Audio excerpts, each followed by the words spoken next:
Hey there, Geometry. Thanks for tuning in for an episode of Math with Mullins. Today we're looking at the last lesson in Chapter 10, which is equations of circles, so 10.7. So we're going to figure out how that equation of a circle relates to the Pythagorean theorem and be able to work on how to figure out what the center is and what the radius is of the circle from using the equation, or when you're given the center and the radius, can you find the equation to represent that? The standard form of the equation of a circle goes like this. We're going to have x minus h squared plus y minus k squared is equal to r squared, where r is the radius and h comma k is the center. So what we're going to do is practice plugging those things into the equation to be able to figure out what our answer would look like. So writing the equation of a circle with the following: radius of 3, center of 2, 5.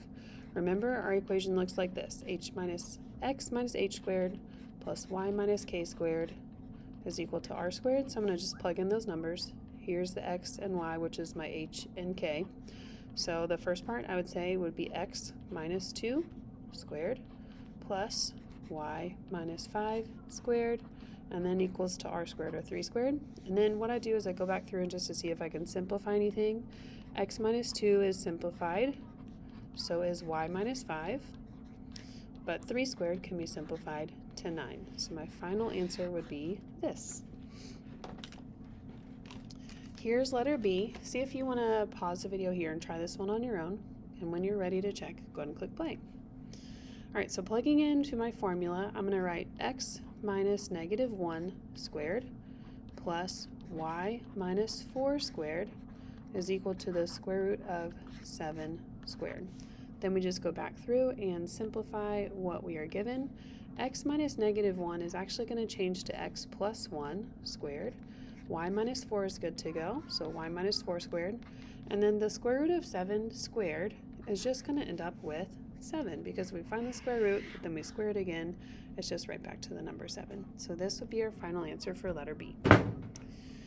Letter C, also giving you time to pause the video here and try it on your own. And when you're ready, click play. So one thing we want to make sure of is radius is not already given to us. We're going to cut that diameter in half to get radius 5. So initially when we write our equation, we have x minus negative 2 squared plus y minus negative 3 squared is equal to 5 squared. And then we go back through to simplify. X plus 2 squared plus y plus 3 squared is equal to 25. Okay? And then the last example we have on the front page of our notes is a picture of a circle. So the first thing we want to do is find our center, and that's going over 1, 2, 3, down 2. So my center is at 3, negative 2. And then for radius, I'm just counting from the center to the edge. That's 1, 2, 3, 4, 5. So to plug that into my formula, I would say x minus 3 squared.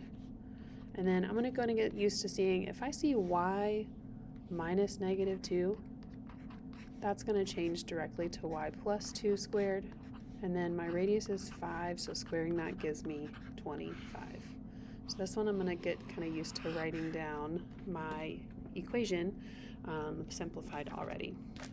Let's flip it to the back, and now we're going to work on how can I write the equation of a circle with ends of the diameter at 3, negative 6, and negative 3, negative 2. So remember, two things we need is we need the center of the circle and we need the radius. So I'm going to start with the center.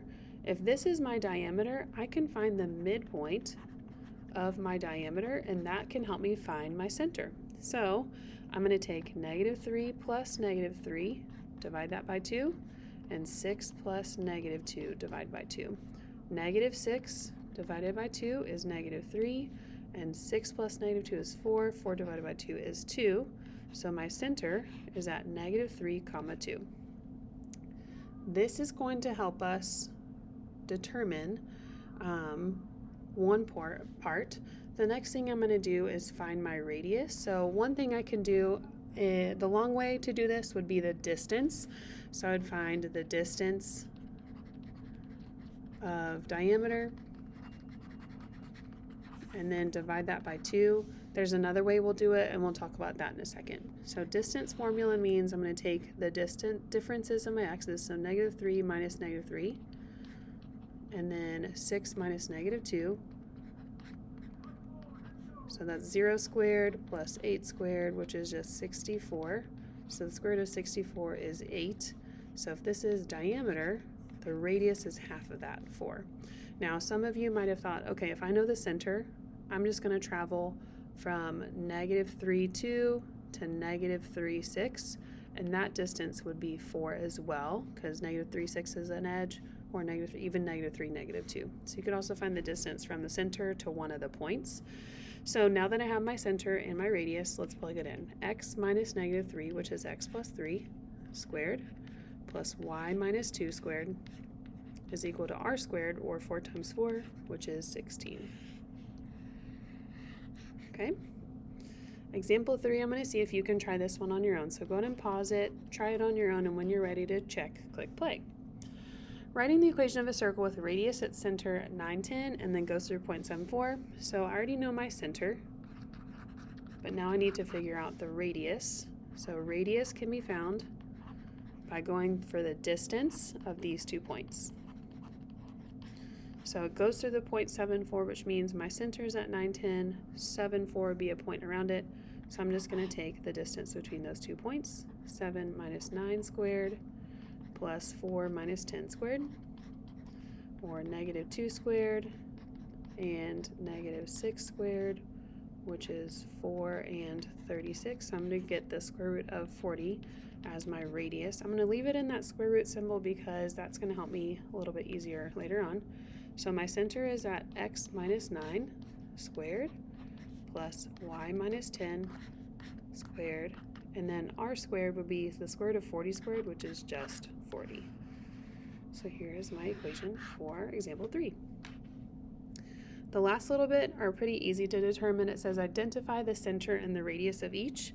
So in letter A, my center is going to be 5, 1, and my radius is going to be 8.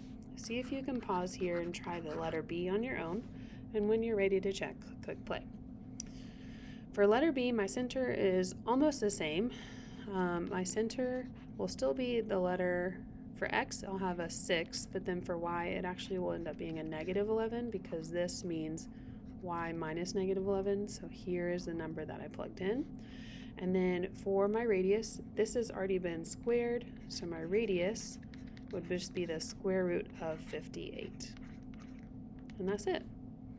That'll conclude our quick video on 10.7. I'd say it's one of the easiest lessons in chapter 10, so hopefully this gives you some confidence finishing up our chapter, and we'll tune in next time when we start our test review for Unit 10. Have a great day. Bye.